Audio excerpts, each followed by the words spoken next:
একটা ছোট্ট মেয়ে দাঁড়িয়েছে। ও বাবা, বাবা, ও বাবা, মন্দির থেকে বেরিয়ে এসেছে। কিরে মাদ্রি, মাদ্রি তুই মন্দিরে কেন? এই হচ্ছে মাদ্রি, যার বয়স 5 বছর। মাদ্রি বলল, ও বাবা, মা দুপুরবেলা স্নান করেছে, তুলসী তলায় জল দিয়েছে, তালি দিয়ে হরিনামও করেছে, তারপরে গলায় কাপড় দিয়ে প্রণাম করেছে, আর উঠতে পারেনি। আমি খাবো বলে মায়ের কাছে গেলাম, পেছন থেকে বারবার ডাকলাম, ওমা খেতে দাও, ওমা খেতে দাও, ওমা খেতে দাও। মা যখন উঠছে না দেখে মাকে ঠেলে দিলাম, মা তুলসী তলায় পড়ে গেছে। তুমি চলো না। মা তুলসী তলায় ঘুমিয়ে পড়েছে। এ বাচ্চা মাদ্রি তখনও পর্যন্ত বোঝে না যে তার মা মরে গেছে। দয়াশঙ্কর মন্দিরের ভেতরেই ছিল, শিবের দিকে তাকিয়ে বলল, এই তো তোমার খেলা শুরু হয়েছে। কে বলে তুমি নেই? পরীক্ষা করবে, পরীক্ষা করলেই তো জানতে পারবো তুমি আছো। না পরীক্ষা করলে বুঝবো কি করে তুমি আছো? এই তো তোমার পরীক্ষা শুরু হয়েছে। তুমি মন্দিরে আছো, এর প্রমাণ আছে, নাহলে তুমি পরীক্ষা করবে কেন? কারণ বুঝেছি যে করে আমার আশ তার করি সর্বনাশ, তবু না ছাড়ে যদি আমার পাশ আমি হইতাম। হরি বল, হরি বল। আজকে হিরণ্যকশিপুর লক্ষ্য করুন, হিরণ্যকশিপুর তার ছেলে প্রহ্লাদ, প্রহ্লাদকে আগুনে ফেলে দিয়েছিল যাতে মরে যায়, পাগলা হাতির নিচে ফেলে দিয়েছিল যাতে মরে যায়। কিন্তু কোনোদিন ভেবে দেখেছো হিরণ্যকশিপুর তার ছেলেকে মারতে গিয়েছিল কেন? কারণ প্রহ্লাদ যখন হরি নাম করতো, হিরণ্যকশিপুর চিন্তা করলো, কে হরি, যাকে আমি কোনোদিন চোখে দেখিনি, ছেলে আমার নাম না করে শুধু হরি হরি করে, তাহলে হরি বলে কেউ আছে। তাহলে হরি যদি সত্যি থাকে, তাহলে আমি ওকে পাগলা হাতির নিচে ফেলে দেবো। তাহলে হরি থাকলে বাঁচাবে, না থাকলেও মরবে। এটা বিশ্বাস, হিরণ্যকশিপুরের এটা বিশ্বাস। তাই পাগলা হাতির নিচে ফেলে দিল, ভগবান বাঁচালো। হিরণ্যকশিপুর রাতের অন্ধকারে চোখের জলে কাঁদে আর বলে, হরি তুমি আমার ছেলেকে দেখা দিলে, আমাকে কবে দেখা দেবে? হরি বল, হরি বল। না, কালকে ওকে আগুনে ফেলে দেবো, তোমাকে আসতে। আগুনে ফেলে দিল, আগুনের মাঝখান থেকে প্রহ্লাদকে বাঁচালো। আবার হিরণ্যকশিপু বলে উঠল, তুমি আছো, একদিন না আমার কাছে তোমাকে আসতে হবে। একদিন বলে উঠল, তোর হরি কোথায়? প্রহ্লাদ বলে উঠল, ইটের স্তম্ভে আছে হরি। ইটের স্তম্ভে। হিরণ্যকশিপুর স্তম্ভটাকে ভাঙলো, আর স্তম্ভটাকে ভেঙে দ্বিতীয় নৃসিংহ অবতারে হিরণ্যকশিপুরকে তার কোলের ওপরে রেখে যখন মারতে গেল, হিরণ্যকশিপুর হাত জড়ো করে বলল, একটু দাঁড়িয়ে যাও, একটু দাঁড়িয়ে যাও। মানুষ মরার সময় শেষ ইচ্ছা করে, তুমি আমাকে মারবে জানি, আমারও একটা শেষ ইচ্ছা আছে, তুমি এটা পূর্ণ করে দাও। ভগবান বলল, তোর শেষ ইচ্ছাটা কি? হিরণ্যকশিপুর আঙুল বাড়িয়ে বলল, আমি একজনকে প্রণাম করতে চাই। বল তুই কাকে প্রণাম করবি? ছোট্ট প্রহ্লাদের দিকে তাকিয়ে বলল, ওই ছোট্ট প্রহ্লাদের পায়ে হাত দিয়ে আমি প্রণাম করতে চাই। ভগবান বলল, ওকে কেন তুই প্রণাম করবি? হিরণ্যকশিপুর বলল, ওরই জন্যে তো তুমি আমার কাছে এসেছো, ওরই জন্য। ও যখন প্রথমে হরি বলল, তখন আমার ইচ্ছা হলো তোমাকে দেখা। বিশ্বাসকে আনার জন্য আমি ওকে পাগলা হাতির নিচে ফেলে দিলাম, তুমি বাঁচিয়ে দিলে। বিশ্বাসটা আরো জন্ম নিল যে তুমি আছো, তুমি আছো, তুমি আছো। আজকে দেখতে পেলাম তোমাকে চোখের সামনে, তাই যার জন্য তোমার দেখা পেলাম, তাই ওকে আমি প্রণাম করতে চাই। তুই তো মরে যাবি। হিরণ্যকশিপুর বলল, মরণে কোনো দুঃখ নেই, কিন্তু বলো তো, ভাগ্যবান তো সে ভগবানের কোলে মাথা রেখে মরে যেতে পারে যে। হরি বল হরি বল। তাই তো হিরণ্যকশিপুরের মৃত্যু হয়েছিল ভগবানের কোলে, তাই হিরণ্যকশিপুর বলল আমার মতো ভাগ্যবান বুঝি আর কেউ হবে না। তদ্রূপ আজকে দয়াশঙ্কর শিবের কাছে বলল তুমি কাজে লেগে পড়োছ, তুমি শুরু করে দিয়েছো পরীক্ষা, তাই প্রথমে তুমি আমার স্ত্রীকে নিলে, কিন্তু তৈরি থেকো, স্ত্রী মরে গেছে বলে আমি তোমাকে ছেড়ে যাব না, পুজো করব তো তোমার চরণে মরব। চা মাতৃ চ মাতৃ ফিরে এলো বাবাকে নিয়ে ঘরে, তুলসী তলায় তার দয়াশঙ্করের স্ত্রী শুয়ে আছে, পাড়ার বউ ঝিয়েরা সবাই এসেছে, সবাই চোখের জলে কাঁদছে। দয়াকে বলে উঠল কাঁদবি না, যে তোকে খেতে দিত, যে তোর মুশারি খাটিয়ে দিত, যে তোর চরণ সেবা করত, সে পৃথিবী ছেড়ে চলে গেল, তুই কাঁদবি না? দয়া বলল আমি কাঁদবো না গো, কেঁদে কি করব, আমি ওর চরণ দুঃখটা তো ধরবো, আর ওটা তোর স্ত্রী। আমি জানি আমার স্ত্রী, কিন্তু আমার স্ত্রী কত ভাগ্যবতী মেয়ে ছিল বলো তো। ভাগ্য যদি না থাকে, কেউ কি তুলসী তলায় জল দিতে দিতে মরতে পারে? বলো, কারো বিষ খেয়ে মরে যায়, কেউ ক্যান্সারে মরে, কেউ কেউ পেটের খাবারে মরে যায়, কেউ সুগারে মরে, কিন্তু আমার স্ত্রী তুলসী তলায় জল দিতে দিতে মরে। হরি বল হরি বল। এ বড় ভাগ্যবতী মেয়ে। এই যে মাতৃর মা, সবাই কাঁদছে, আমি কাঁদিনি কেন জানো? কারণ তুমি আমাকে আশীর্বাদ করো, তোমার মৃত্যু যদি তুলসী তলায় হয়, আমার মৃত্যু যেন শিবের চরণ তলে হয়। হরি বল হরি বল। এইটুকু তুমি আশীর্বাদ করো গো, এইটুকু। মরতে সবাই কি হবে? না বেঁচে থাকবে তুমি, না বেঁচে থাকবে শিবের চরণ। আর দেরি করিস না বাবা, দেরি করিস না, কাটতে হবে তো, অনেকক্ষণ ধরে কাটা হলো। মণিকুণ্ডের ঘাট, কাশীতে আছে মণিকুণ্ডের ঘাট। মণিকুণ্ডের ঘাটের শ্মশান, যে শ্মশানে দুর্গাকে সদ্গতি করা হয়েছিল, সতীকে। সতী যখন দেহত্যাগ করে, জ্বলন্ত আগুনে যখন ঝাঁপ দিয়ে পড়ে, সতীর মৃত্যুর পরে শিব সতীর দেহটাকে নিয়ে তাণ্ডব করেছিল গোটা ভারত ভূমিতে। আর সতীর দেহ এক একটা টুকরো পড়েছিল, যে জায়গায় সতীর নামে তীর্থস্থান হল 51 পীঠ তীর্থস্থান। বাকি অংশটা পোড়ানো হলো কোথায়? মণিকুণ্ডের শ্মশানে।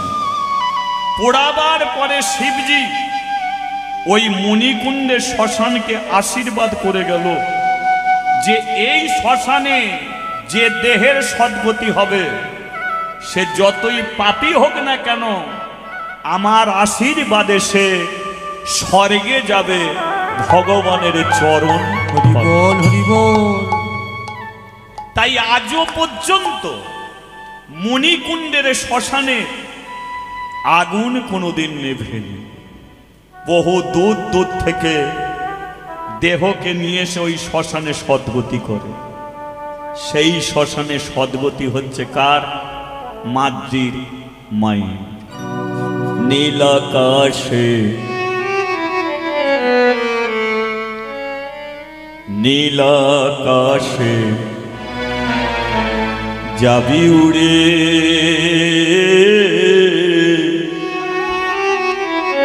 একদিন কয়লারি ধোঁয়া কইলা নীল আকাশে যাবি উড়ে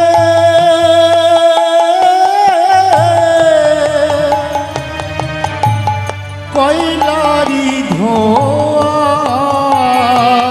একদিন নীল আকাশে যাবি উড়ে কয়লারি ধোঁয়া কইলা নীল আকাশে যাবি উড়ে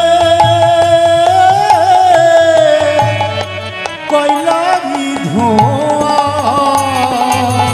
ও তোর পুড়বের তো সাদের দেহ রে তোর পুড়িবের তোর সাদের দেহ রে ওরে পুড়বের তোর সাদের দেহ রে তোর পুড়িবের তোর সাদের দেহ রে ওই না শ্মশান তলা নীল আকাশে যাবি উড়ে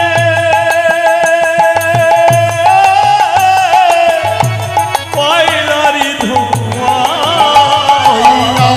নীল আকাশে একবার হরি বল যাবি উড়ে কইলা কয়লারি ধোঁয়া ওই নীল আকাশে যাবি উড়ে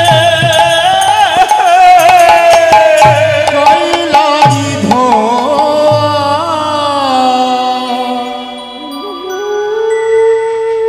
তাহলে বাড়িতে ছিল তিনজন, চলে গেল একজন, রয়ে গেছে কজন? দুজন, মাদ্রি আর মাদ্রির বাবা। দয়াশঙ্কর চিন্তা করলে এবার আমি মন্দিরে যাব, কিন্তু আসনে বসে চিন্তা পড়বে মেয়ের, আর মেয়ের যদি চিন্তা করে পুজো হবে না, তদ্রূপ দুনৌকোয় পা দিয়ে কোনোদিন মানুষ চলতেও পারে না। তাহলে মেয়েদের একটা চিন্তা, বা এই মাদ্রি চ, মাদ্রিকে নিয়ে এলো জমিদার বাবুর বাড়িতে। জমিদার বাবু, হ্যাঁ কি ব্যাপার, কি ব্যাপার? না আমি তো পূজার কোনো দক্ষিণা নেই না, আপনি একটা মাসে আমাকে মাইনে দেন, ওটা দিতে হবে না। খাবি কি? আমার খাওয়ার দরকার নেই। পরিবার খাবে কি? পরিবার বেঁচে নেই। কেন, তোর স্ত্রী কিছুদিন আগে মারা গেছে। কি আছে? আমার এই ছোট্ট মেয়েটা আছে।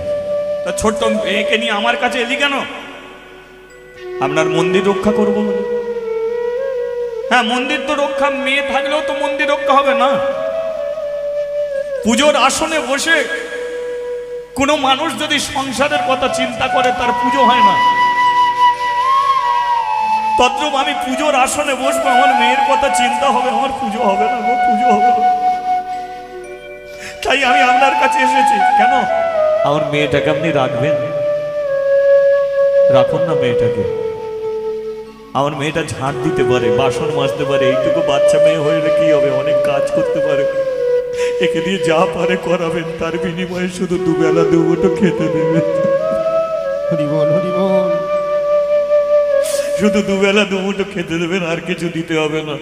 অহল্যা বলে উঠলো, দেখেছো জমিদার, আমি তোমাকে একটা মন্দির করতে বলেছিলাম, এটা হলো ভালো কর্মের ফল।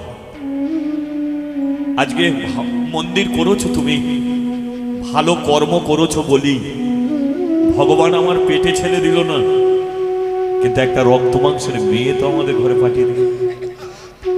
বলো, এটা তোমাকে বাবা বলে ডাকবি? ছেলে হোক আর মেয়ে হোক, বংশের প্রদীপ জ্বালাবার মতো ভগবান একজন কাউকে দিয়ে দিয়েছে। বলো না জমিদার, আমি কি সেদিন ভুল কথা বলেছিলাম? না গো হল্লা, এতদিন পরে বুঝতে পেরেছি ভালো কর্মের ফল। এই যে ঠাকুর মশাই, কোনো চিন্তা করতে হবে না, আপনার মেয়েটা আজ থেকে আমাদের মেয়ের মতো থাকবে। মাদ্রিকে কোলে তুলে নিল জমিদারের স্ত্রী, লক্ষ্য করুন। কিন্তু জমিদারের স্ত্রী কোলে নিলে কি হবে? নিজের মা যে ভালোবাসাটা দেয়, এ তো দিতে পারে না। এগুলোই বুঝতে হবে, নিজের মা আর একটা মা। এ মাদ্রি রাত্রিকালে বিছানায় শুয়ে কাঁদে, জমিদারের স্ত্রী বলে তোকে তো আমি সব দিই, সোনার থালায় খেতে দিই, তোর বাবা যেটা সাজ পোশাক দিতে পারতো না তোকে আমি সব দিয়েছি, সুন্দর সুন্দর সাজ দিয়েছি, তবু তুই কাঁদিস কেন? মাদ্রি বলে রানীমা সব দিতে পারো, কিন্তু আমার মায়ের আঁচল তো দিতে পারো না। হরি বল, হরি বল। আমার মা যখন কোলে করে নিয়ে ঘুরতো না, দুপুরবেলা যখন ঘরে আসতো, আমি বলতাম মা কি রোদ উঠেছে, মা তার আমার আঁচল দিয়ে না আমার মাথাটা ঢেকে দিত। সব আছে, মায়ের আঁচল নেই, এ ঘরে সব আছে, কোল নেই, আমার মায়ের মতো ভালোবাসা এখানে নেই। তুমিও মা হয়েছ, কিন্তু সেই মাকে আমি আজও পর্যন্ত ভুলতে পারিনি। কেন পারিনি জানেন? তফাৎটা ভালোবাসার কোন জায়গায় দাঁড়ায় বলতে পেরেছেন? দেখবেন যে যাকে ভালোবাসে সে তাকে তুই বলে ডাকে, কথাটা মাথায় রাখবেন। যে যাকে সবচেয়ে বেশি ভালোবাসে তাকে তুই বলে। বলুন বাবা তার একমাত্র ছেলেকে কি বলে সম্পর্ক করে? তুই বলে। কারণ বাবাই পৃথিবীতে সবচেয়ে বেশি তার মেয়েকে ভালোবাসে। একজন মা তার মেয়েকে কি বলে? তুই বলে। কেন? মাই পৃথিবীতে সবচেয়ে বেশি মেয়েকে ভালোবাসে। একজন দাদা তার বোনকে কি বলে? তুই বলে। কারণ বোনের বিয়ের সময় দাদাই সবচেয়ে বেশি পরিশ্রম করে। একজন বোন কি করে? দাদাকে তুই বলে। কারণ ভাই ফোঁটার দিনকে একমাত্র বোনই চন্দনের বাটি নিয়ে বসে থাকে। তাহলে যেখানে তুই আছে সেখানে সবচেয়ে বেশি ভালোবাসা লুকিয়ে আছে। নিজের বাবা আর ছেলের বিয়ের পরে হয়ে যায় আর একটা বাবা। কি বাবা? শ্বশুর বাবা জামাইকে তুই বলে? শ্বশুর বাবা জামাইকে কোনোদিন তুই বলে না। যতই বলে আমার জামাই, আমার জামাই, আমার জামাই, নিজের বাবা ছেলেকে যে ভালোবাসা দিয়েছে জামাইকে সে ভালোবাসা শ্বশুর দিতে পারে। নিজের মা ছেলেকে যে ভালোবাসা দিয়েছে শাশুড়ি জামাইকে ভালোবাসে, কিন্তু নিজের মায়ের মতো ভালোবাসা দিতে পারে না। কেন পারে না? কারণ নিজের ছেলেকে মা পেটে ধরেছে। মাঘ মাসে কনকনে ঠান্ডায় ওই ছেলেটা পায়খানা করেছে, মায়ের চোখে মুখে পড়েছে, মা সেই চোখে মুখে পায়খানাতেই ঘুমিয়ে কাটিয়ে দিয়েছে। হসপিটালে নিয়ে গেছে তার কোলের মা। তাই সেখানে যতই শাশুড়ি মা আসুক না কেন নিজের মায়ের মতো হতে। হরি বল, হরি বল। কিন্তু ছেলেরা এত মূর্খ, নিজের বাপ মাকে একবারও প্রণাম করবে না, কিন্তু শ্বশুর শাশুড়ি এলে এক হাত জিভ বার করে আছে, পায়ের ধুলো নেবে। নিজের বাপ মাকে ভালো করে খেতে দেবে না, শ্বশুর শাশুড়ি এলে টাকা কোথা থেকে থাকে 2 কিলো খাসির মাংস হাজির হয়েছে। বুঝে দেখো বাবা, কাউকে অপমান করো না, কাউকে ছোট করো না। নিজের বাবাকে পেয়ে গিয়ে অন্য এই নিজের বাবাকে ভুলে যেও না। এটাও বাবা, ওটাও বাবা, সম্মান তুমি সবাইকে করো। আজকে মাদ্রি তাই খুঁজে বেড়াচ্ছে তার নিজের মাকে। জমিদার বললে শোনো শোনো, কেঁদে কেঁদে মেয়েটা মরে যাবে, একে এক কাজ করা যাক, মন্দিরেই রেখে আসা যায়। এখানে খেতে দিচ্ছ, পড়তে দিচ্ছ, তবু তো কান্না বন্ধ হচ্ছে না। এক কাজ করো, মেয়েকে দিয়ে দাও, মেয়েকে দিয়ে দাও, দিয়ে একে মন্দিরেই দিয়ে আসি। এই চ মাদ্রি, মন্দিরেই চ। মন্দিরে যখন নিয়ে যাচ্ছে জমিদারের স্ত্রী কাঁদছে, জমিদারের স্ত্রী কাঁদছে। জমিদার বললো আরে মেয়েটাকে নিয়ে যাচ্ছে, তুমি কাঁদছো কেন? জমিদারের স্ত্রী বললো জানো, ওই জন্যই বুঝি ভগবান আমাকে পেটে ছেলে দেয় না, কারণ আমি বুঝি ছেলে মেয়েকে ভালোবাসতে শিখি। কি করে মেয়েদের ভালোবাসতে হয় জানা নেই, সেই জন্য পরের মেয়ে মাদ্রিকে এত কিছু করেও ওকে আমি মা বলা। হরি বল, হরি বল। ওকে আমি নিজের করে রাখতে পারলাম না। কেন না, কেন না? দেখার ইচ্ছা হলে মাঝে মাঝে মন্দিরে চলে যাবে। ব্যাস, মাদ্রির ঠাঁই হচ্ছে কোথায়? মন্দিরে। দয়া বললো শোন মাদ্রি, মন্দিরে এলি। মাদ্রি বললো কি খাবো? বলে আজ থেকে আর ভাত মুড়ি পাওয়া যাবে না, মন্দিরে যা ভক্তরা দিয়ে যাবে এই সেবা করেই চালিয়ে দেবো, আর মন্দির থেকে যেতে হবে না। তবে একটা কথা বলে দিচ্ছি, শোন, আমি যখন পুজোয় করব তখন তুই মন্দিরের ভেতরে ঢুকবি না, কারণ আমি পুজো করি ধ্যান দিয়ে। তুই যদি পাশে বসে নানান খুটখাট করিস, পুজো হবে না। অর্থাৎ যতক্ষণ পুজো করব মন্দিরের বাইরে থাকবি, পুজো শেষ হয়ে গেলে দুজনে থাকবি। তাহলে দয়া কি করছে? মন্দিরের ভেতরে পুজো করছে, মাদ্রি বাইরে বসে আছে। মাদ্রি বলে, বাবা কখন থেকে পুজো শুরু করেছে, দূর একা বসে ভালো লাগে না। এবার মাদ্রি কি করছে? মন্দিরটাকে ঘুরছে। 5 বছরের মেয়ে মন্দির ঘুরছে, আর মুখে কি? রাধে কৃষ্ণ গোবিন্দ গোপাল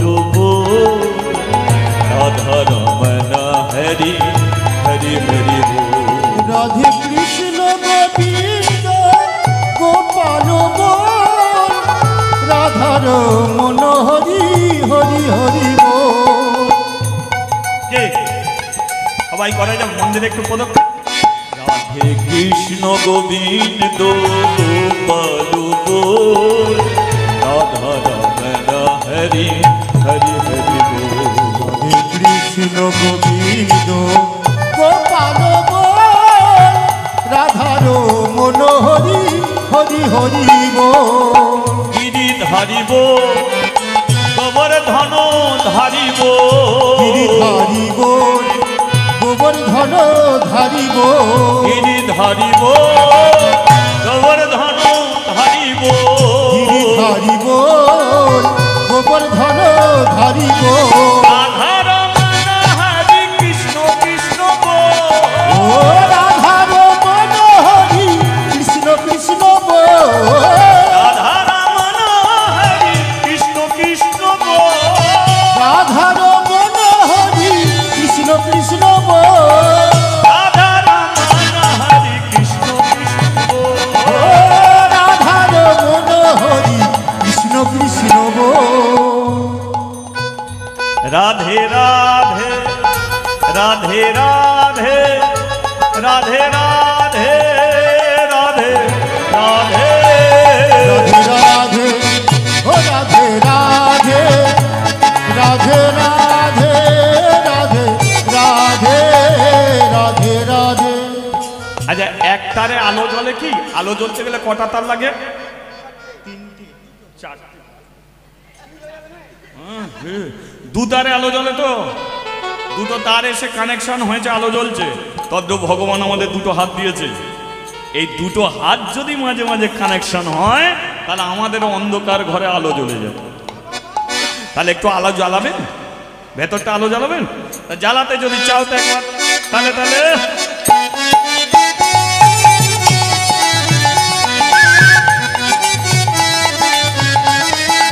হরি বল হরি বল।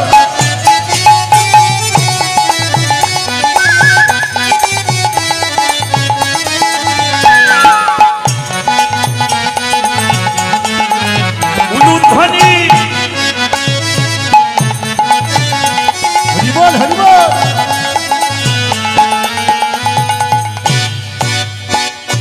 নন্দ দুলা ব্রজের গোপাল, ও নন্দ দুলা ব্রজের গোপাল, নন্দ দুলা ব্রজের গোপাল, নন্দ দুলা ব্রজের গোপাল, গিরিধারী লাল আমার যশোদা দুলা, ও গিরিধারী লাল আমার যশোদা দুলা।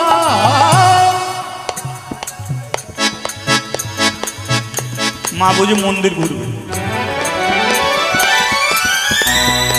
ও গিরিধারী লাল আমার যশোদা দুলা, গিরিধারী লাল আমার যশোদা দুলা, গিরিধারী লাল আমার যশোদা দুলা, ও গিরিধারী লাল আমার যশোদা দুলা। প্রেম সে বলো রাধে রাধে। মুখে একটু বলা যাবে? মুখ ব্যথা নেই তো? নেই তো? তাহলে আরেকবার কানেকশন। হরি বল হরি বল। আরেকবার উলুধ্বনি।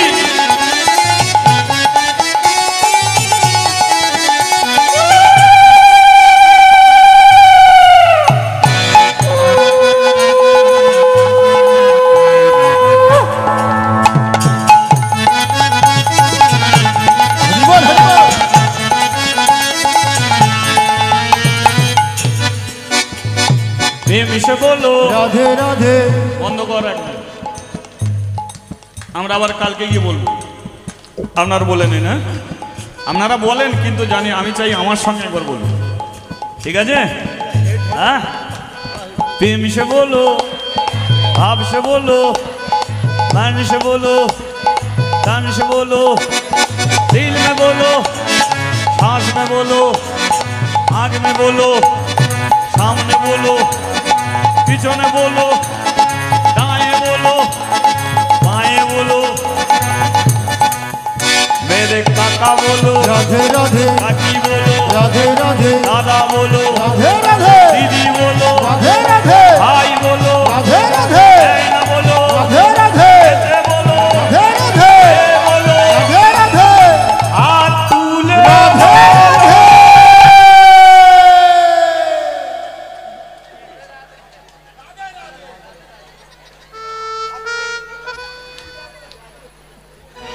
हाथ तुले।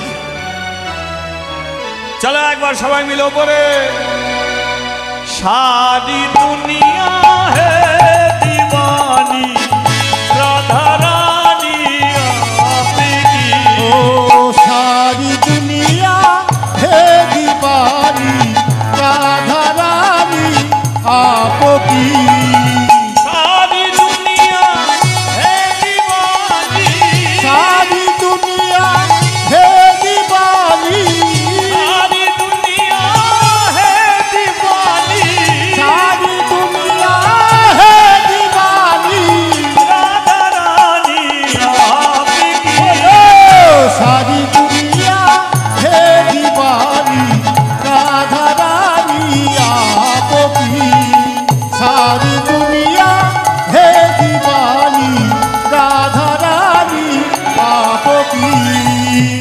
बोलिए राधा रानी की जय श्याम सुंदर की जय। পুজো হয়ে গেল কি?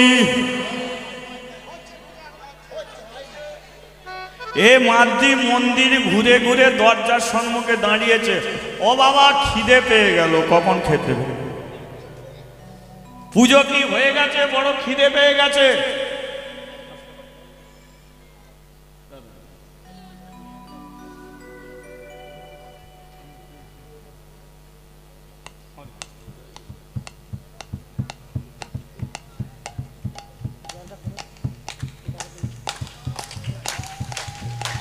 হ্যাঁ, जय জয়। जय রাম রাম হরে শ্রী গুরু নিতাই গৌরী প্রেমানন্দে। हरि बोल हरि बोल। তাহলে কি পর্যন্ত শুনলো? এ মাদ্রি বলে বললো আমার খিদে পেয়ে গেছে। বাবার ওদিকে পুজোর মন্ত্র বন্ধ হয়ে গেছে, ভেতরে কোনো শব্দ নেই, শব্দ নেই ভেতরে, বাইরে মাদ্রি দাঁড়িয়ে আছে। মন্দিরে কোনো ভক্ত নেই, মাদ্রি একা রয়েছে। বেশ কিছুক্ষণ থাকার পরে আস্তে আস্তে দরজা খুলেছে, আর দরজা খুলে দেখলো যে দয়া শঙ্কর আসনেই বসে আছে, প্রদীপও জ্বলছে, ধূপও জ্বলছে, কিন্তু বসে থাকা অবস্থায় মাথাটা শিবের চরণে ঠেকে আছে। মাদ্রি গিয়ে ঠেলে দিয়েছে, বাবা পড়ে গেছে। সঙ্গে সঙ্গে ভক্তরা এসে উলুধ্বনি, হরিধ্বনি, শঙ্খধ্বনি। हरि बोल हरि बोल। কারণ মানুষটা যেটা বলল সেটাই হলো। বলেছিল জমিদারের কাছে যে পুজো করব তো শিবের চরণে মরব। সংবাদটা জমিদারের কাছে গেল। জমিদার এসে বলল, দয়ারে টাকা আমার, মন্দির আমার, মূর্তি আমি টাকা দিয়ে তৈরি করেছি, মরণ তোর হলো, আমার হলো। কাশী শ্মশানে সদ্গতি হলো। এবার মন্দিরের পূজারী কে হবে? ব্রাহ্মণরা দয়ার উপরে ভারী রেগেছিল। একটা রাগ ছিল, কেন? ব্রাহ্মণরা কানাকানি করত, ও কি দয়ার, দয়ার শরীর যে, এত ভক্তরা আসে, থালায় দক্ষিণা নিলে 5 তালি বাড়ি হয়ে যেত, এ বলে দক্ষিণা নেব না। আমি যদি ওই জায়গায় থাকতাম দেখতিস। এলাকা মনের মধ্যে হচ্ছে ও মরেছে ভালোই গেছে। ব্রাহ্মণ এসে বলে উঠলো, জমিদার বাবু তাহলে এই মন্দিরের পূজা আমি করব। এ বললো আমি করব, সে বললো আমি করব। কিন্তু জমিদার বলে উঠলো, এই মন্দিরে আমি আর কোনো ব্রাহ্মণের দ্বারাই পুজো করাবো না। তাহলে মন্দিরে পুজো কে করবে? এই মন্দিরের আজ থেকে পূজারিনী হলো দয়াশঙ্করের মেয়ে মাদ্রি। যেই বলেছে মাদ্রি, ব্রাহ্মণরা বলল টাকা থাকলে অনেক অহংকার করা যায়। মন্দির করেছেন বলে মন্দিরকে নিয়ে ছেলে খেলা করার অধিকার তো আপনার নেই। কেন ছেলে খেলা করছে কেন? আরে যে একটা 5 বছরের মেয়ে ব্রাহ্মণের বেদ মন্ত্র উচ্চারণ করার ক্ষমতা নেই, এ শিবের পূজারিনী কখন হতে পারে? এ তো মন্ত্র জানে না। জমিদার বলল, আপনারা অনেক মন্ত্র উচ্চারণ করেছেন, হলোটা কি? আপনি কেন একে বসালেন? একটাই কারণ, যার মা তুলসী তলায় মরে, যার বাবা শিবের চরণে মরে, তাহলে এদের গর্ভের সন্তান কোনোদিন পাপী হতে পারে না। এরাই হয় কৃষ্ণ ভক্ত, এরাই হয় শিবের ভক্ত। হরি বল, হরি বল। এর জ্ঞান নেই, বিবেক নেই, বুদ্ধি নেই, কিন্তু ভক্তি তো আছে। যে মেয়েটা মন্দিরকে ঘুরে ঘুরে ভগবানের নাম কীর্তন করে, এর কোনো মন্ত্রের প্রয়োজন পড়ে না। এ আসনে বসে ভগবানের নামে তালি দিয়ে হরি নাম করলেই হবে। তাই কোনো মন্ত্রের দরকার নেই। তা বলে একটা মেয়ে ছেলে মন্দিরের পূজারিনী হয়? মন্দিরের পূজারিনী পুরুষ হয়, মেয়ে ছেলে হয় কি করে? মেয়ে ছেলের অধিকার কি আছে? জমিদার বলল, মেয়ে ছেলের অধিকার কি আছে শুনবেন? মেয়েদের মন্দিরেই সবচেয়ে বেশি অধিকার থাকে। মেয়েদের অধিকার সবচেয়ে মন্দিরে বেশি। তার কারণটা হচ্ছে, মন্দিরে যা কিছু আছে সব মেয়েদের নামেতেই আছে, ছেলেদের নামে কিছু নেই। সেটা কেমন? মন্দিরে সন্ধ্যা দেয়া হয় তো, সন্ধ্যা কার নাম? মেয়েদের নাম তো। আচ্ছা, মন্দিরে পূজা করা হয় তো, পূজা কার নাম হয়? আরতি কাদের নাম হয়? পুষ্প কাদের নাম হয়? অঞ্জলি কাদের নাম হয়? ছেলেদের নামে শুধু ঘন্টা।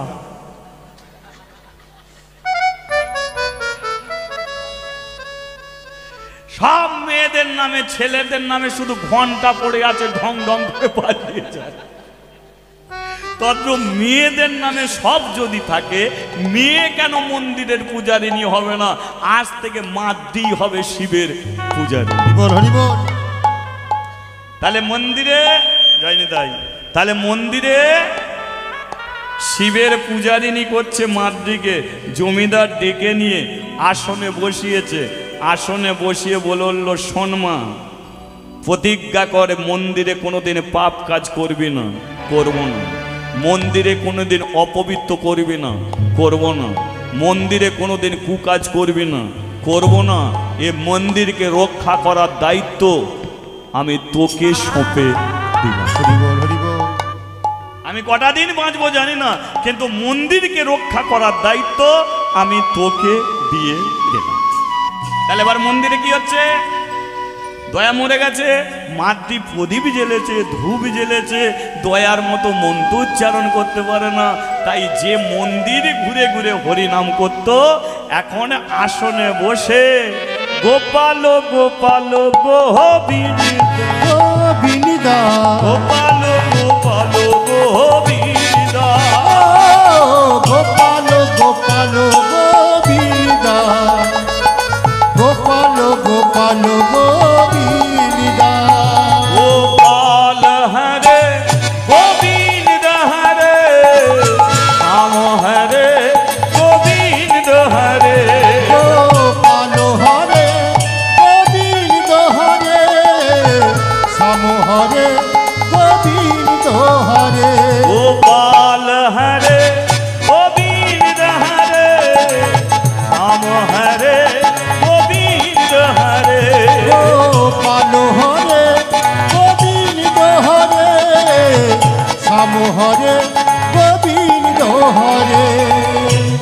মাদ্রি কিন্তু আর ছোট নয়, 20 বছর বয়স। এখন 20 বছরের মেয়ে মাদ্রি একটা দুর্ঘটনাটা ঘটালো। ঘটনাটা কি? একদিনে শিবের আসনে বসে বলে উঠল, এই যে কেউ না জানলে তুমি তো জানো, এই তো বাড়ব, কেউ না জানলে তুমি তো জানো মন্দিরের রক্ষা করার দায়িত্ব জমিদার আমাকে দিয়ে গেছে। আমি তোমাকে একটা কথা বলি, আচ্ছা বাবা মরে গেল, আমাকে জমিদার দায়িত্ব দিল, আচ্ছা আমি যদি মরে যাই, জমিদার তো বলেছে কোনো ব্রাহ্মণকে তুলবে না, নিজে থেকে চিন্তা করছে শিবের কাছে বসে যে তাহলে আমি যদি মরে যাই তাহলে মন্দির কি করে রক্ষা হবে। তাই শিবজি, আমি তোমার কাছে একটা কথা বলি, এমন তুমি আমাকে একটা কিছু দাও, আমি মরে যাওয়ার পরেও সে যেন মন্দির রক্ষা করে। কি চাইছে? একটা সন্তান দাও, আমি মরে গেলে যেন সে রক্ষা করে। একটা সোজা সরল মেয়ে তো, যে 5 বছরে মন্দিরে উঠেছে, 20 বছর মন্দির ছাড়া সে কোথাও জানে না, সমাজের রীতি নিয়ম সে কিছু জানে না, জানে না কিছু। তার চিন্তা হলে একটাই, যে আমি যদি মরে যাই তাহলে মন্দিরকে রক্ষা করবে, তাই তুমি আমাকে একটা সন্তান দাও, আমি মরে যাওয়ার পরে আমার ছেলে হোক মেয়ে হোক এই আসনে বসে তোমার নাম করবে, মন্দির রক্ষা হবে। হরি বল, হরি বল। যেই এটা বলেছে, শিবজিও হাত তুলে বলল, ওরে মাদ্রি, তুই যেটা চাইলি সেটা পেয়ে যাবি। লক্ষ্য করুন, যেই বলেছে তুই যেটা চাইলি পেয়ে যাবি, সম্মুখে দুর্গা বসেছিল, উঠে দাঁড়িয়েছে। কি করলে? মেয়েটার কি সর্বনাশ করলে? দুর্গা শিব বলে, আমি আবার কি করলাম? বলে, ওটা কি চাইলো, তুমি কি দিলে? বলে, ও ছেলে চাইলো, ওকে ছেলে দিলাম। বলে, জ্ঞানগম্য তোমার এত কমে গেল কেন? শিব বলে, আমার কেন জ্ঞানগম্য কমলো? মেয়েটার বিয়ে হয়েছে না? মেয়েটা কুমারী? বলে, হ্যাঁ। শাঁখা আছে না? সিঁদুর আছে না? বলে, তাহলে যা শাঁখা নেই সিঁদুর নেই, যে কুমারী মেয়ে, এই মন্দিরে যদি তার পেটে বাচ্চা আসে, মন্দিরে কেউ আর উঠবে তো? কেউ উঠবে মন্দিরে?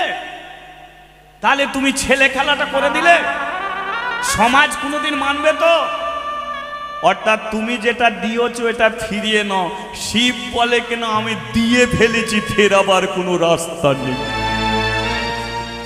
যেই বলেছে রাস্তা নেই, দুর্গাও বলল, তাহলে আমারও একটা কথা তুমি শুনে রাখো, তোমার কারণে যদি মাদ্রিকে মন্দির ছাড়তে হয়, যেই দিনকে মাদ্রি মন্দির ছাড়বে, সেই দিনকে আমি তোমাকে ছেড়ে চলে যাব। হরি বল, হরি বল।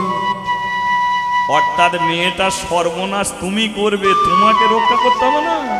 ওকে যদি ছেড়েই যেতে হয়, তাহলে আমি তোমাকে ছেড়ে যাব। তাই এখনো সময় আছে, তুমি যেটা দিয়েছো ফিরিয়ে নাও। শিব বলল, করার কিছু নেই। দুর্গা বলল, তুমি জানো না সমাজ, কুমারী মেয়ের পেটে যদি বাচ্চা এসে যায় না, একদিনের ছেলেকে পর্যন্ত জলে ভাসিয়ে দিতে হয়। মহাভারতে আছে, তাই না? কুন্তী বলে একটা মেয়ে দুর্বাসার কাছ থেকে মন্ত্র শিখেছিল, আর শীতের দিনকে সূর্যে রোদ উঠেছে, রোদে দাঁড়িয়ে আছে, রোদটা খুব মিষ্টি লাগছে। কুন্তী বলে, আহা কি রোদটা মিষ্টি, সূর্যকে একবার ডাকি মন্ত্রের দ্বারা। মন্ত্র উচ্চারণ করে ডেকেছে, আর সূর্যদেব মানুষ হয়ে এসে হাজির হয়েছে। কুন্তী বলে, তুমি কে? বলে, আমি সূর্যদেব। বলে, ও মন্ত্রর কাজ হয়েছে, যাও চলে যাও। সূর্যদেব বলে, এত কষ্ট করে এসেছি আর এমনি যাবো? বলে, তাহলে কি চাও? না, আমি এমনি ফেরত যাব না, আমি তোমাকে কিছু দিয়ে যেতে চাই। কি দেবে? আমার গর্ভের তোমার গর্ভে সন্তান দিয়ে যাব। এ বুড়োর কোনো জ্ঞানগম্য আছে? মেয়েটা নালে ভুল করে ডেকেই ফেলেছে, তা বলে বলবে আমি পেটে বাচ্চা দিয়ে যাব? কুন্তী জোড়াত করে বলছে, আমি কুমারী, আমার গর্ভে সন্তান দিলে সমাজের মুখে আমি মুখ দেখাতে পারবো না। সূর্যদেব বলল কোনো সমস্যা নেই, ছেলে পেটে আসবে কান দিয়ে বেরোবে। ছেলে পেটে আসবে কান দিয়ে বেরোবে, তবু শুনলো না। কুন্তী গর্ভবতী হলো, রাতের অন্ধকারে সন্তান প্রসব করলো, কান দিয়ে ছেলে বেরোলো, আর সেই ছেলেকে জলে ভাসিয়ে দিল। নাম হলো তার মহাবীর কর্ণ। হরি বল, হরি বল। তাহলে একটা কুমারী অবস্থায় গর্ভে সন্তান দলে সমাজ মেনে নেবে? তাই বলছি, যেটা দিয়েছ ফিরিয়ে নাও। শিব বলে পরে দেখা যাবে, এখন আর কিছু করার নেই। তাহলে দুর্গা চিন্তায় পড়ে আছে যে মন্দিরে এবার হবেটা কি, কিন্তু মাদ্রি গর্ভবতী হয়েছে, তার নো টেনশন নো চিন্তা, কারণ সে তো চেয়েছে। এই দেখো যো, তাহলে আমি যেটা চেয়েছি সেটা পেয়েছি, আমার গর্ভের সন্তান। তাহলে মরে যাওয়ার পরে কেউ না কেউ আসনে বসবে, তাহলে মন্দির রক্ষা হবে। জমিদারকে কথা দিয়েছি, কথা রাখতে পেরেছি। বল, হরি বল। গোপাল গোপাল গোবিন্দা, গোপাল গোপাল গোবিন্দা, গোপাল গোপাল গোবিন্দা, গোপাল গোপাল গোবিন্দা, গোপাল হরে গোবিন্দ হরে, রাম হরে গোবিন্দ হরে, গোপাল হরে গোবিন্দ হরে, শ্যাম হরে গোবিন্দ হরে, রাম হরে। মন্দিরে গিয়েছিলিস? কাজে চাপে মন্দিরে যেতে পারিনিস? আচ্ছা, কি বলছি, এবার একবার মন্দিরে যাবি, মন্দিরে যাবি, মন্দিরে গিয়ে দেখবি। শোন না, সেই যে মেয়েটা পুজো অর্চনা করতো, মেয়েটা তো বড় হয়ে গেছে। আমি কিছুদিন আগে মন্দিরে গিয়েছিলাম,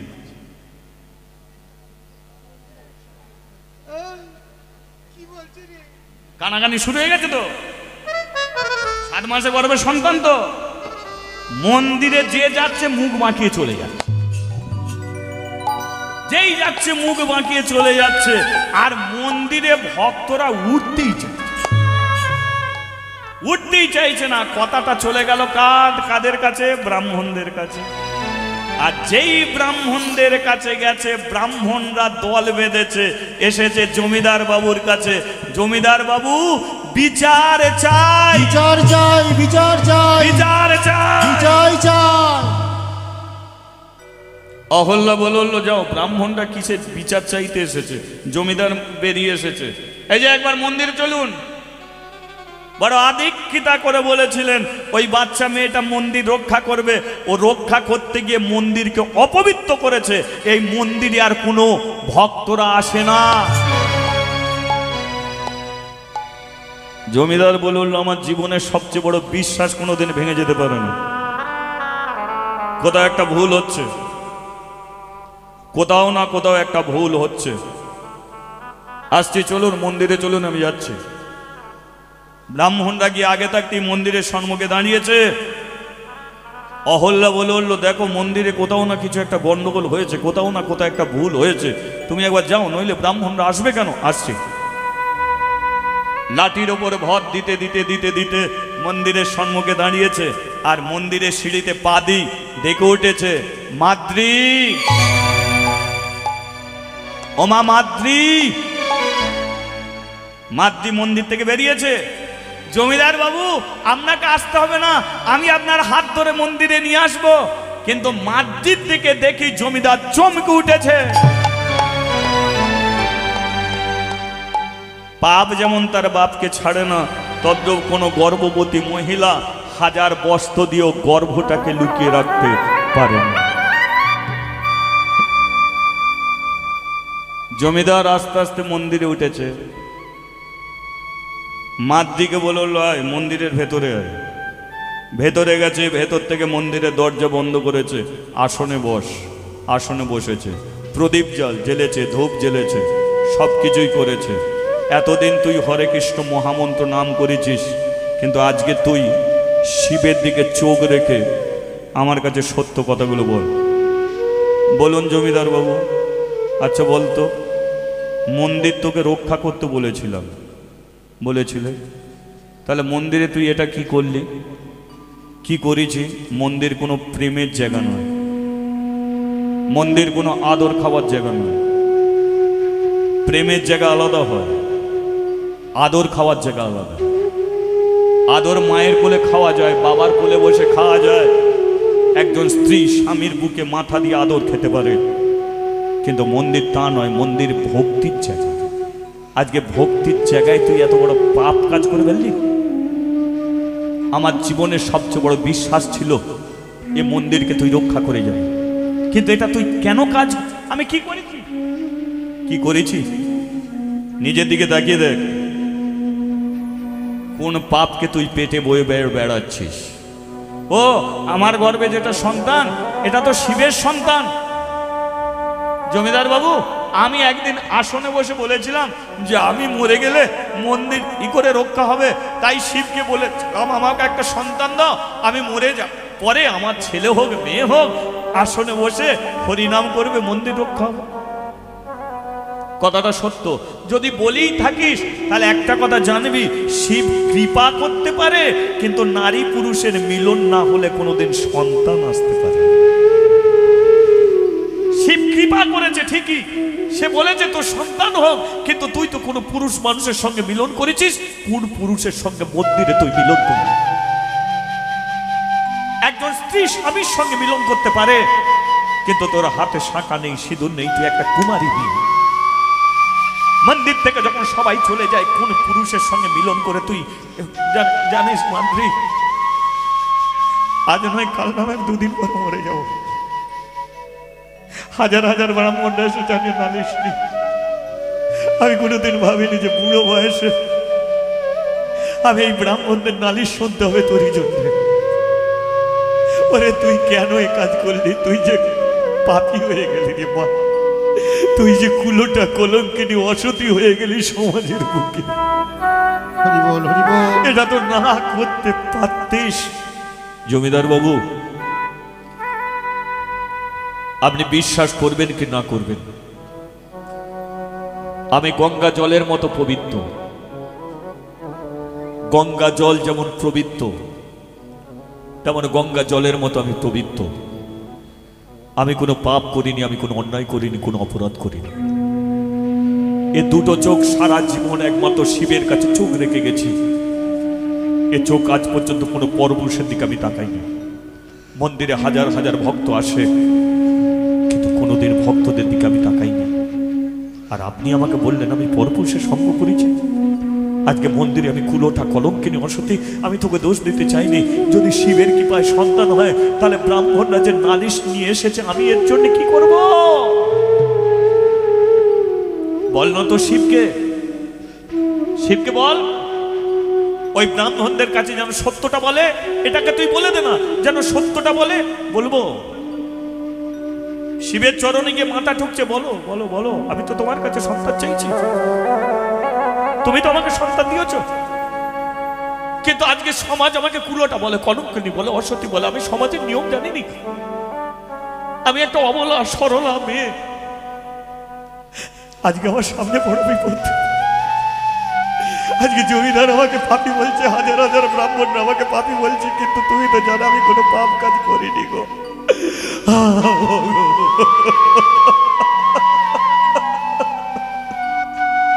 হরি বল, হরি বল। সত্যটা বলো না, এসো না ব্রাহ্মণদের কাছে। দুর্গা বলল কি গো, চুপ করে বসে আছে কেন? আমি তোমাকে বলেছিলাম না যে মাদ্রির জীবনে এমন একটা দুর্ঘটনা আসবে, সেদিনকে সবচেয়ে বেশি প্রয়োজন পড়বে তোমার। আজকে তুমি দূরে সরে বসে আছো কেন? যাও হাজার হাজার ব্রাহ্মণের কাছে গিয়ে সত্যটা জানাও। কেন আজ তুমি দূরে বসে আছো? যাও। শিব বলল হাজারবার, মাদ্রি বলল আমি মাদ্রিদ হয়ে সাক্ষী দিতে যাব না। দুর্গা বলল তাহলে আমিও তোমার কাছে আর থাকবো না।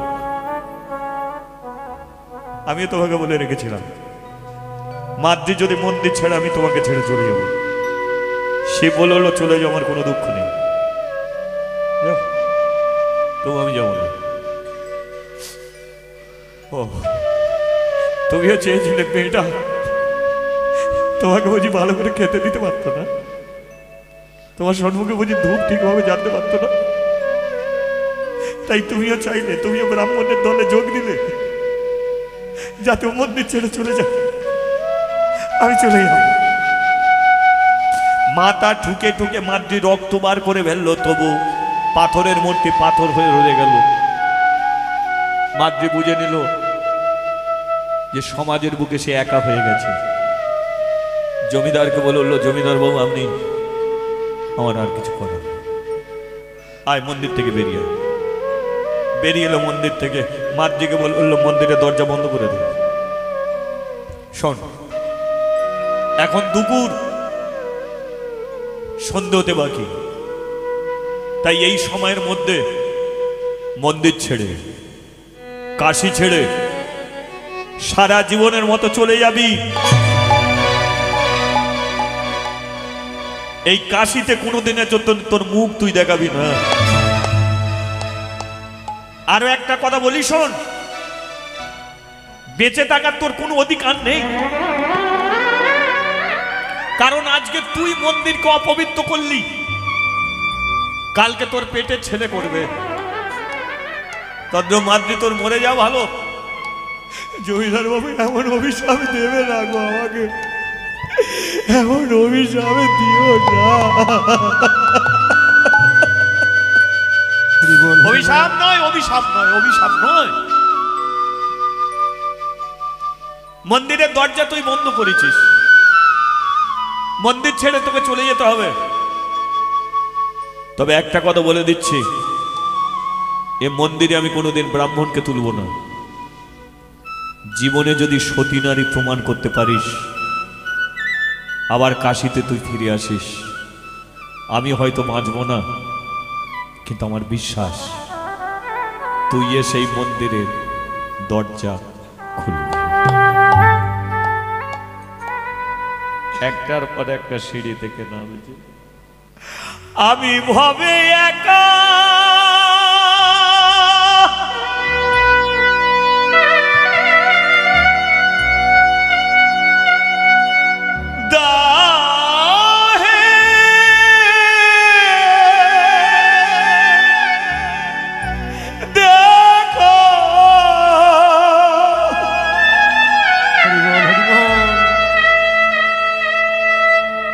প্রাণ সখা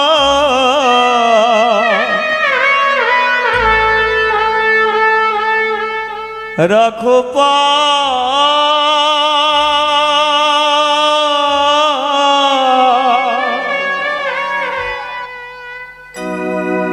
হরি মনে মজা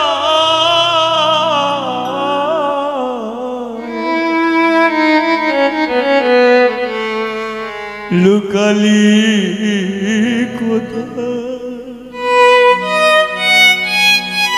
কোথা যাব,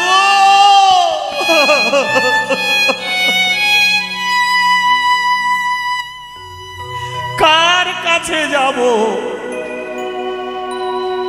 কাকে জানাবো জীবনের যন্ত্রণা, কাকে জানাবো জীবনের কষ্ট। পৃথিবীতে সব মানুষ যদি খারাপ হতো তাহলে চাঁদ উঠতো না ভাই, সূর্য উঠতো না ভাই। কিছু কিছু ভালো মানুষও আছে। মাতৃকে দেখে বলল, শোন মাতৃ, আজকে তোকে যে মন্দির ছাড়তে হলো না, এটা তোর দোষ নয়। যেদিন তুই জন্মেছিলিস 7 দিন বয়সে ভাগ্য বিধাতা তোর কপালে লিখেছিল যে 5 বছর বয়সে তোর বাবা মরবে, মা মরবে, তুই মন্দিরে ঠাঁই পাবি, কিন্তু একদিন মন্দির ছেড়েও তোকে চলে যেতে কপালের লেখা মাতৃ, তোর কপালের লেখা, কপালের লেখা মাতৃ, কপালের লেখা, তোরে কপালের লেখা মাতৃ, কপালের লেখা। ও কপালের লেখা মাটি কপালে লেখা। কার কপালে কি লেখা আছে যায় না কভু দেখা। কার কপালে কি লেখা আছে যাই না তবু দেখা। ওরে কার কপালে কি লেখা আছে যায় না কভু দেখা। কার কপালে কি লেখা আছে যাই না প্রভু দেখা। কপালের লেখা মাত্রে কপালের কপালের লেখা মাটি কপালে লেখা। কপালের লেখা মাটি কপালে লেখা। ভাগ্য বিধাতা তোর কপাল লিখেছিল, যেদিন কপাল লিখতে গেল তার কলমের কালি শেষ হয়ে গেল। রামের ঘরণী সীতা কপালে লেখা হলো, তাই 14 বৎসরের জন্য বনবাসে গেল। এদিকে মীরা ওদিকে রাধা দুজনে ভালোবেসেছিল। কপালের দোষে দেখো দুজনেই কৃষ্ণকে হারালো।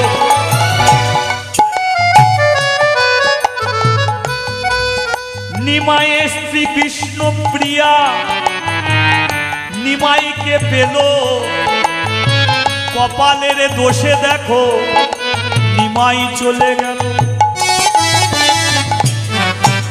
তাই কার কপালে কি লেখা আছে যাই না কভু দেখা।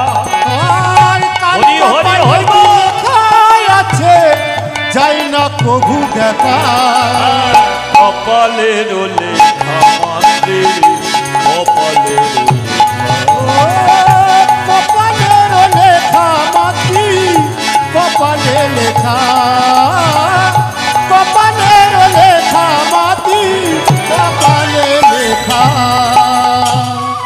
বলিয়ে রাধা মাধবে কি জয়। আজ এখন মেয়েটার গতি হবে কি বলো, কি গতি হবে বলো, কি হতে পারে? ও তো মন্দির ছেড়ে চলে গেল। আপনারা তো জানেন মেয়েটা কোনো পাপ করেনি, কোনো অন্যায় করেনি। তাহলে মেয়েটার কপালে এমন গতি হলো কেন? শুনতে বলবো না, বন্ধ করে দেবো? সময় হয়ে গেছে আমার। 8টা 11টা 11:30 বাইরে যাচ্ছে।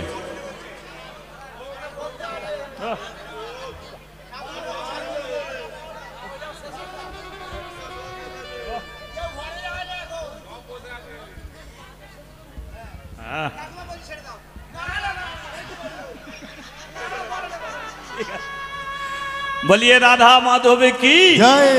কথায় বলে যে খায় চিনি তাকে জয় চিনতে হবে। যে ভগবানকে ভালোবাসে ভগবান তার জন্য ঠিক এক রাস্তা দেখিয়ে দিয়ে আসে। মাদ্রি বেশ কিছুদিন যাবার পরে দেখতে পেল যে কতগুলো মেয়ে একত্রিত হয়ে তারা কিছু কথোপকথন করছে, মানে বেশ কিছু কথা বলছে। মাদ্রি তাদের কাছে গিয়ে দাঁড়িয়েছে আর কান পেতে শুনতে পেল মেয়েগুলো পায়ে হেঁটে বৃন্দাবনে বাঁকে বিহারী কৃষ্ণকে দেখতে যাবে। পায়ে হেঁটে, কারণ এখন তো ট্রেনে করে যায়, বাসে করে যায়, প্লেনে করে যায়, কিন্তু তখন পায়ে হেঁটে। এরা ঠিক করেছে যে আমরা পায়ে হেঁটে আমরা বৃন্দাবনে বাঁকে বিহারী কৃষ্ণকে দেখতে যাব। মাদ্রি যখনই শুনেছে, শুনে বলল, ওই দিদি দিদি দিদি রে, কে তুই? আমি মাদ্রি। মাদ্রি, এই তুই মন্দিরের পূজারী ছিলিস না? হ্যাঁ। তোর গর্বের সন্তান, এটাই তো সমস্যা। জীবনে আমি ভুল করিনি, তবু সবার কাছে দোষী। তোরাও হয়তো বিশ্বাস করবি না, তবে এই বিষয় না তোদের কাছে বলে লাভ নেই। কেন তুই কি কোনো না, আমি কোনো পাপ কাজ করিনি, তবে এইটুকু বলতে পারি এটা শিবের সন্তান, শিবের সন্তান। আচ্ছা হতে হবে, তোর সঙ্গে বিতর্ক করে কোনো লাভ নেই। তা তুই কি বলতে চাইছিস? আমাকে তোদের সঙ্গে বৃন্দাবন নিয়ে যাবি? আমাকে একটু সাথী করে নিবি? আমার আর যাওয়ার কোনো রাস্তা নেই, একটু সাথী করে। অন্যান্য মেয়েরা বলে উঠলো, তা কি করে সম্ভব? তোর 7 মাসে গর্ভের সন্তান, পায়ে হেঁটে যেতে লাগবে 3 মাস, আর যাত্রাকালীন তোর যদি প্রসবের যন্ত্রণা ওঠে তখন আমরা কি করব? তখন তো আর তোকে ফেলে রেখে যেতে পারবো না। ধর আর 5 দিন বাকি আছে বৃন্দাবনে যেতে, তোর প্রসবের যন্ত্রণা উঠলো, তাহলে কি করব? তাহলে 2.5-3 মাস হেঁটে হেঁটে যাচ্ছি, 5 দিনের জন্যে তোরই জন্যে আমাদের ভগবান দেখা হবে। তাহলে তোকে আমরা সঙ্গে করে নেবো কি করে? তাই তুই কোথায় যাবি, যা, সঙ্গে করে নেব না। মাদ্রি পায়ে ধরেছে, দিদি রে, আমার যদি যাবার রাস্তা থাকতো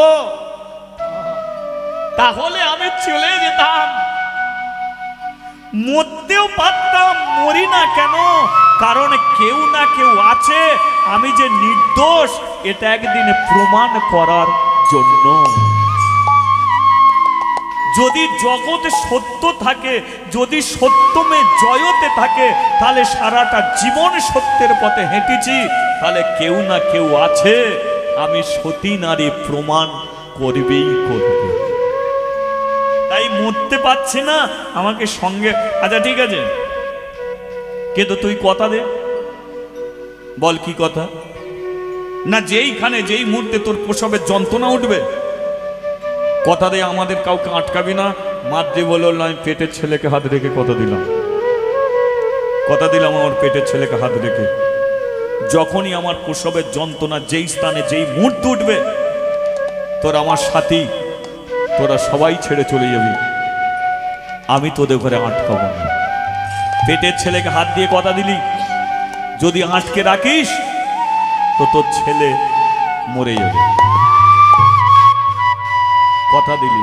মাদ্রি বলল, আমি কথা দিই, যেটা সেটা রক্ষা করার জন্য সব করতে পারি, কথা দিলাম। পেটের ছেলেকে হাত দিয়ে শুধু সঙ্গে করে নিয়েছ, যেইখানে প্রসবের যন্ত্রণা উঠবে আমি রয়ে যাব, তোরা সবাই চলে। হরি বল, হরি বল, বলিয়ে বৃন্দাবন ধাম কি জয়। তার আগে বলুন, মেয়েটাকে নিয়ে যাবে কি? বসে গেছে কি? মেয়েটাকে নিয়ে যাওয়া যাবে কি? অসুবিধা আছে নাকি আপনাদের? অসুবিধা নেই তো?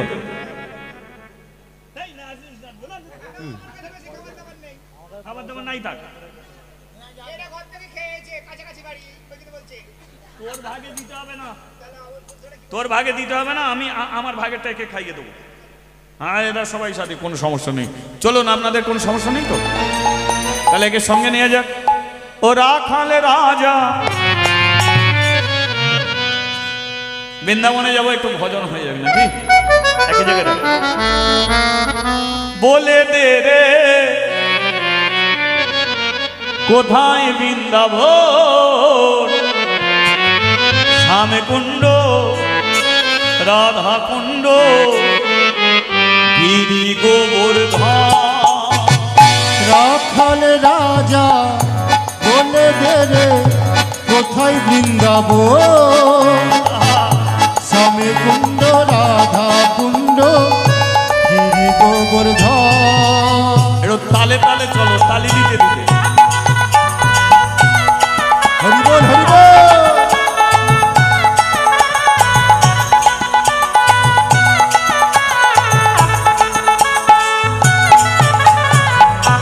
উলুধ্বনিটা কোথায় গেল? হরি বল, হরি বল।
বাঁশরি বাজা ও বাঁশরি বাজায় রে কানা বাঁশরি বাজায় ও বাঁশরি বাজায় রে মহারাজ বাঁশরি বাজা ও বাঁশরি বাজায় রে কানা বাঁশরি বাজায় ভগবতী শ্রী যমুনায় উজান বয়ে ও যায় বাঁশরি বাজায় রে কানা বাঁশরি বাজায় বাঁশরি বাজায় রে কানা বাঁশরি বাজায় ভাগবতী শ্রী যমুনা উজান বয়ে যায় জয় রাধে শ্রী রাধে জয় শ্রী কৃষ্ণ বলো শ্রী রাধে জয় রাধে শ্রী রাধে জয় শ্রী কৃষ্ণ বলো শ্রী রাধে मेरे मन में श्री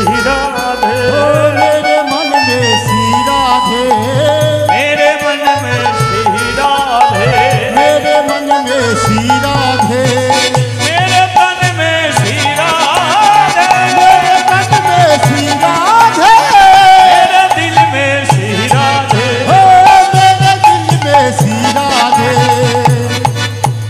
जय राधे ताली हरि बोल हरि बोल धनी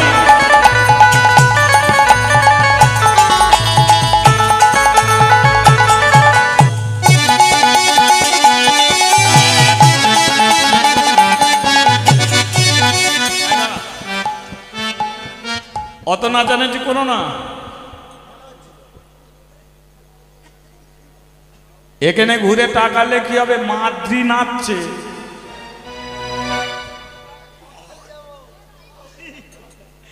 এরা বলে দেখেছিস যা 7 মাসে পেটে বাচ্চা খালি নাচছে ওর পেটে ছেলে থাকবে কি কেদ মাদ্রি কৃষ্ণ প্রেমে নেচে চলেছে কি মনে কোনো চিন্তা নেই ভাবনা নেই পেটের ছেলে রাখে হরি মারে তোকে মারে হরি রাখে তোকে প্রেম से बोलो राधे राधे हर से बोलो राधे राधे हर से बोलो राधे राधे हर से बोलो राधे राधे दिल में बोलो राधे राधे हर से बोलो राधे राधे हर से बोलो राधे राधे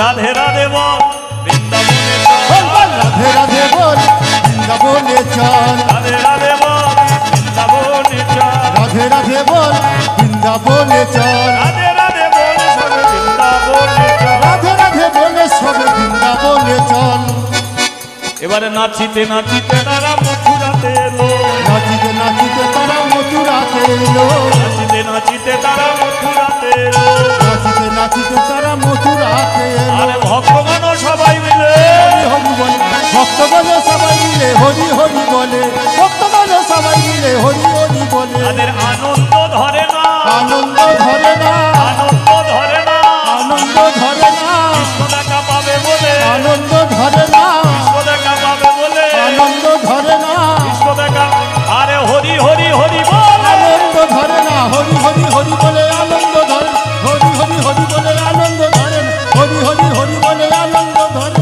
নাচিতে নাচিতে তারা মথুরাতে এলো নাচিতে নাচিতে তারা মথুরাতে আইলো নাচিতে নাচিতে তারা মথুরাতে আইলো বলিয়ে মথুরা ধাম কি জয় আজ আর গিয়ে লাভ নেই সন্ধে হয়ে গেছে আর 10 দিন বাকি আছে এই এক কাজ কর মুখে কিছু দে যা হয় একটু মুখে দিয়ে চ বড় কোমরের যন্ত্রণা বড় পায়ের যন্ত্রণা মানে পা দিয়ে রক্ত ঝরছে শরীরের যন্ত্রণা সন্ধেবেলা কি করেছে গুহার মধ্যে শুয়ে সবাই ঘুমিয়ে পড়েছে মাদ্রি গুহার এক কোণে চুপটি করে বসে আছে কারণ এর তো গর্ভে সন্তান এরা ক্লান্ত শরীরে ঘুমাচ্ছে গভীর রাত্রিকাল আর সেই রাত্রিকালে মাদ্রি গিয়ে ওদের ঘরে ডাকছে ওই দিদি দিদি রে ওঠ না রে তাড়াতাড়ি ওঠ না হরপর করে মেয়েরা উঠে বলছে কি হয়েছে মাদ্রি তোর কি হয়েছে আমার পেটের যন্ত্রণা মেয়েগুলো বললো তোর পেটের যন্ত্রণা নয় তো শুরু হয়ে গেছে গর্ভের যন্ত্রণা শুরু হয়েছে প্রসবের যন্ত্রণা দেখেছিস মাদ্রি কপালটা তোর বড় খারাপ। আর 10 দিন হলে আমরা বৃন্দাবনে পৌঁছে যাব, আর এই সময় তোর প্রসবের যন্ত্রণা উঠল। এবার বল তো কি হবে?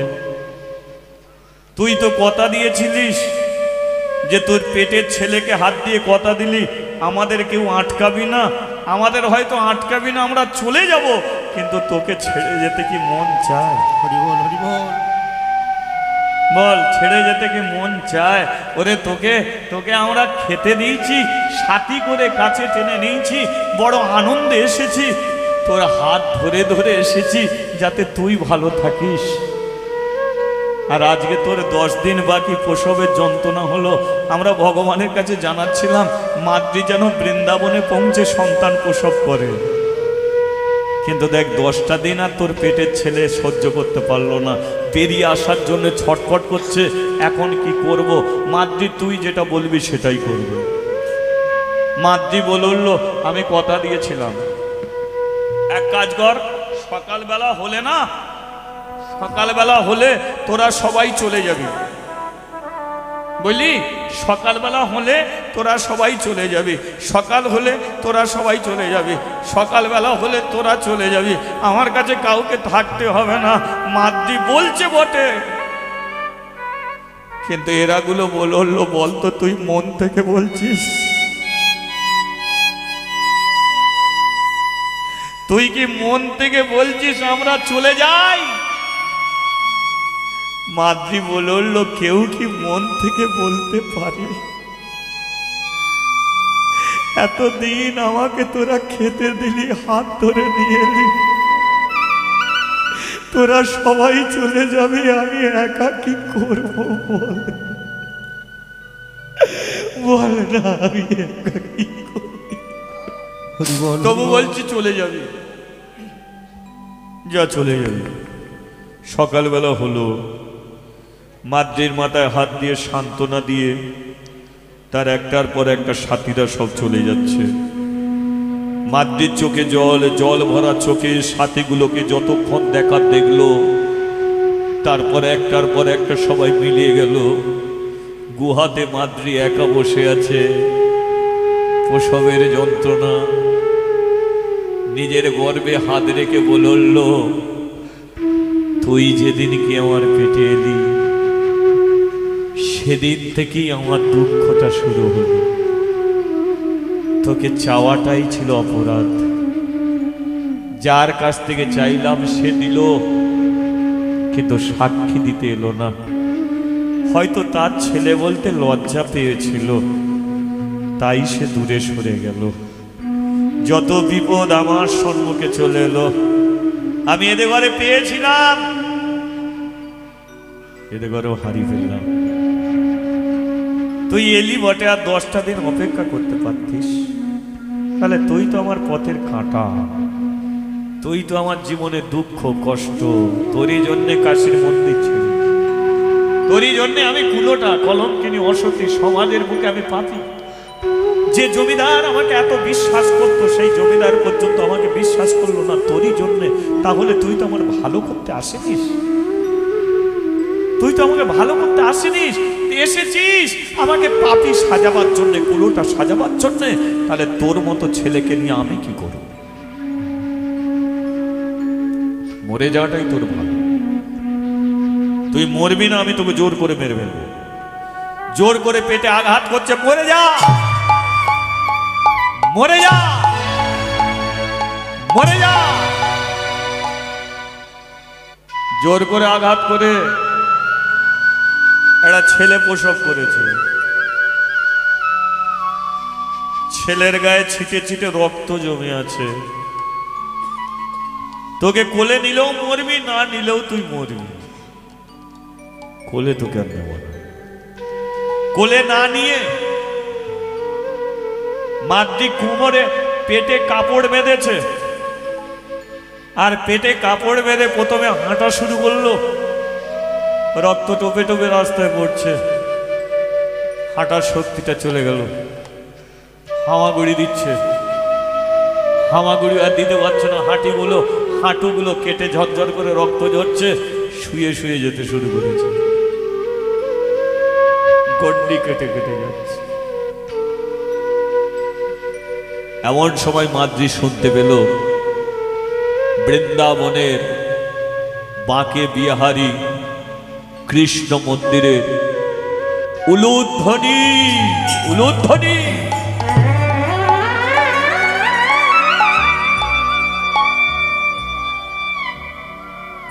চলে এসেছি, কিন্তু ওটার তার শক্তি নেই, ওটার শক্তি নেই। মন্দিরের সিঁড়ির নিচে চুপটি করে বসে আছে। সবাই মাকে বিহারীকে দেখে যাচ্ছে, মাতৃ দেখতে পাচ্ছে না। বুকে ব্যথা, শরীরে জ্বালা, যন্ত্রণা, কষ্ট, এত দুঃখ যদি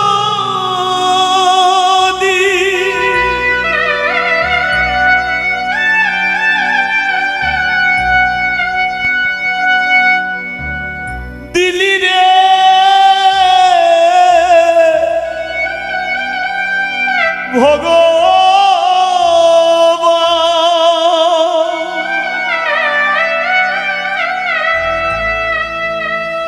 তবে কেন সুখ দিলি না মোরে? প্রভু তোমার নামে কত পাষাণ গলে আমার তোরে হৃদয় বলে না কেন?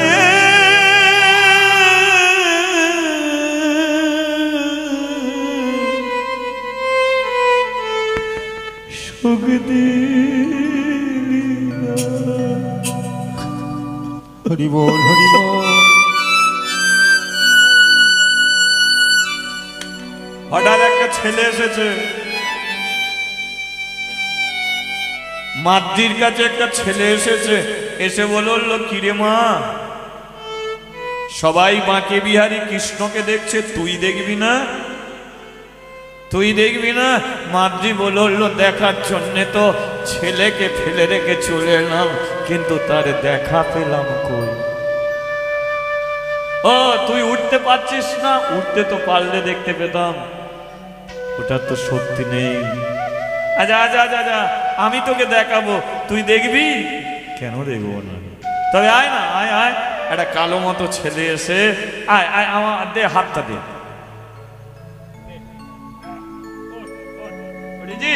নে আমার কাঁধে হাত দে, দে দে, দেখছিস তো? ওই দেখ বৃন্দাবনের মাকে বিহারী শ্রীকৃষ্ণ। হৃদয় গৌরী প্রেমানন্দে হরি হরি বল। বল হরি বল।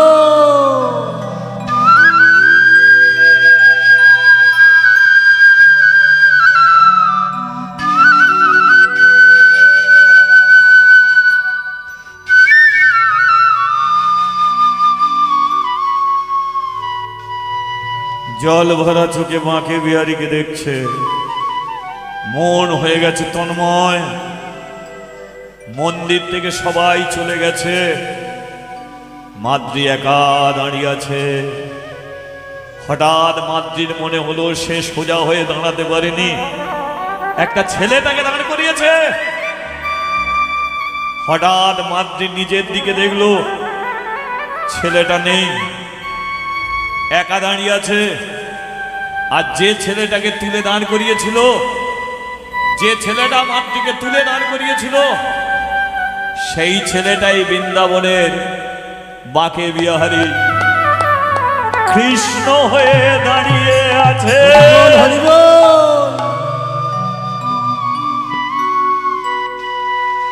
আমি পেয়ে হারালাম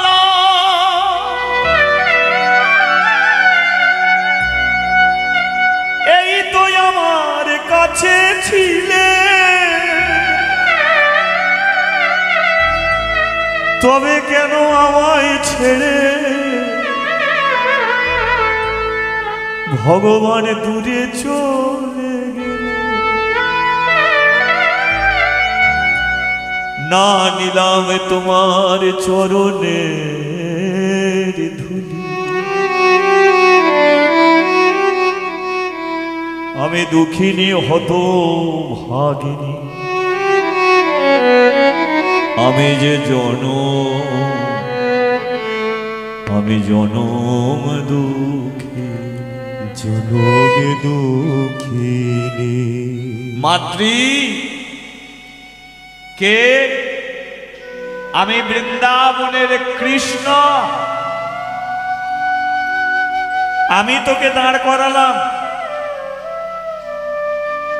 আমি অন্তরে জানি, আমি জানি তোর জীবনে কি কষ্ট কি দুঃখ। আমাকে দেখলি তো, এবার আমি যেটা বলি শোন। চলে যা কাশিতে, মন্দিরের দরজা খুলতে হবে না। আমি কি মুখ নিয়ে যাব জানা? অপেক্ষায় যে বসে আছে শিবজি, না ও আমাকে মন্দির ছাড়া করেছে, কারণ তো কিছু আছে। আমি বলছি তুই সতী, আর শিবজি তোকে প্রমাণ করে দেবে এটা তারই সন্তান। তাহলে আমাকে কাঁদালো কেন? তাহলে এটা শিবের কাছে গিয়ে জানবে। কেন কাঁদালো শিবের কাছে গিয়ে জানবি, আমার কাছে না। যা যা যা, আসছি তো। বৃন্দাবনের মাকে বিহারী কৃষ্ণকে দেখে আবার যাত্রা শুরু করো। যে গুহাতে ছেলেটার জন্ম দিয়েছিল, গুহার পাশ দিয়ে যখনই চলে যাচ্ছে, হঠাৎ একটা ছেলে ওয়া করে কেঁদে উঠেছে। যেই কেঁদে উঠেছে, মাতৃ গুহায় ঢুকেছে, আর গুহায় ঢুকে দেখছে একটা বৃদ্ধ ঠাকুমা একটা ছেলে কোলে নিয়ে বসে আছে। মাতৃ বলল, ঠাকুমা এটা তোর ছেলে? বলল, দূর, এটা আমার ছেলে নয়। আমার ছেলে প্রসব করেছিলাম, কিন্তু সে তো মরে গেছে, আমারও নয়। চলে যখন যাচ্ছে, দেখাই শোন শোন শোন শোন, সব মেয়েরা যায় পাশ দিয়ে, কোনোদিন কাঁদে না। তুই যেতে ছেলে কেঁদে উঠল। হয়তো মা ছেলেকে ভুলে গেছে, ছেলে মাকে বলতে পারে। আমার মন বলছে এটা তোরই ছেলে, নে এটা তোর ছেলে। না না, কলপাত। মাতৃ যেই নিতে গেছে, সঙ্গে সঙ্গে ঠাকুমার হাত বেরিয়ে গেছে। আর যেই হাত বেরিয়েছে, বলল মাতৃ, আচ্ছা ঠাকুমা তুমি তো বললে বিধবা। বলে আমি বিধবা। বলে তুমি যদি বিধবা হবে, তাহলে তোমার হাতে শাখা কেন? তোমার হাতে শাখা কেন? তোমার হাতে শাখা কেন? তোমার হাতে শাখা কেন? তুমি যদি বিধবা হবে, তোমার হাতে শাখা কেন? তুমি যদি বিধবা হবে, তোমার হাতে শাখা কেন? তোমার হাতে শাখা কেন? তোমার হাতে শাখা কেন? এখন শাখা ঢাকতে গিয়ে সিঁদুর বেরিয়ে পড়েছে। তোমার মাথায় সিঁদুর কেন? তোমার মাথায় সিঁদুর কেন? তোমার মাথায় সিঁদুর কেন? তোমার মাথায় সিঁদুর কেন? তুমি যদি বিধবা হবে, তোমার মাথায় সিঁদুর কেন? সিঁদুর ঢাকতে গিয়ে পা বেরিয়ে পড়েছে। বলে তুমি যদি বুড়ি হবে, কেউ নপুর পরে, তোমার পায়ে নপুর কেন? তোমার পায়ে নপুর কেন? তোমার পায়ে নপুর কেন? তোমার পায়ে নপুর কেন? কে কে কে কে কে কে কে পরিচয় দাও হে, কে কে কে কে পরিচয় দাও হে, কে কে কে কে কোথা থেকে এলে হে? বলো কে কে কে কে কোথা থেকে এলে হে? কে কে কে পরিচয় যদি সত্যি দাও, ছেলে নেবো, নালে ছেলে রেখে চলে যাবো।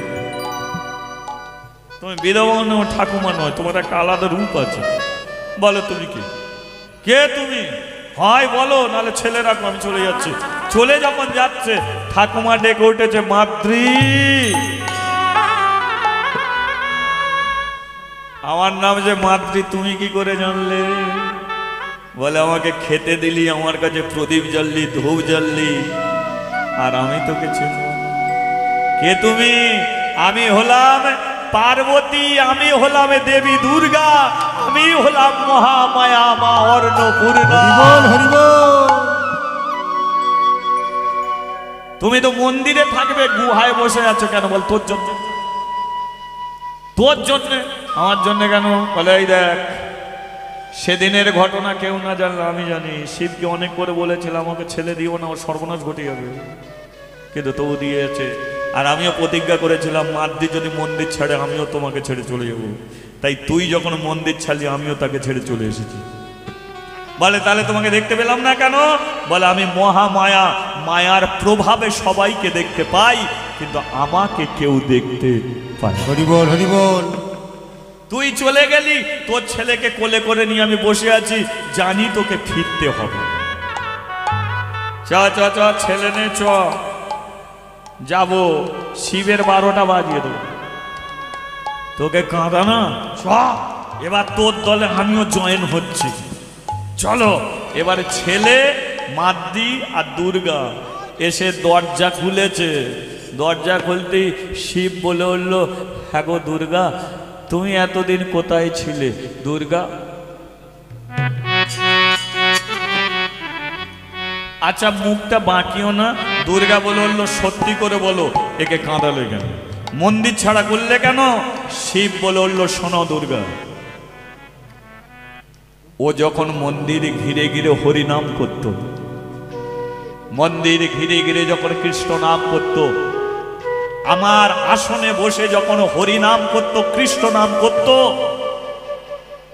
আমার বড় ইচ্ছা হলো যে মাদ্রি কৃষ্ণের নাম করে, সেই কৃষ্ণের জন্মভূমি বৃন্দাবনীতে ওকে একবার পাঠাবো, সেই কৃষ্ণকে দর্শন করাবো।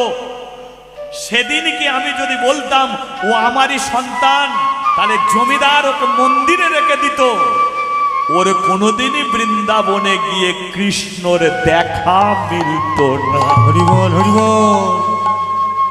তাই সেদিন কি আমি সত্য কথা বলিনি?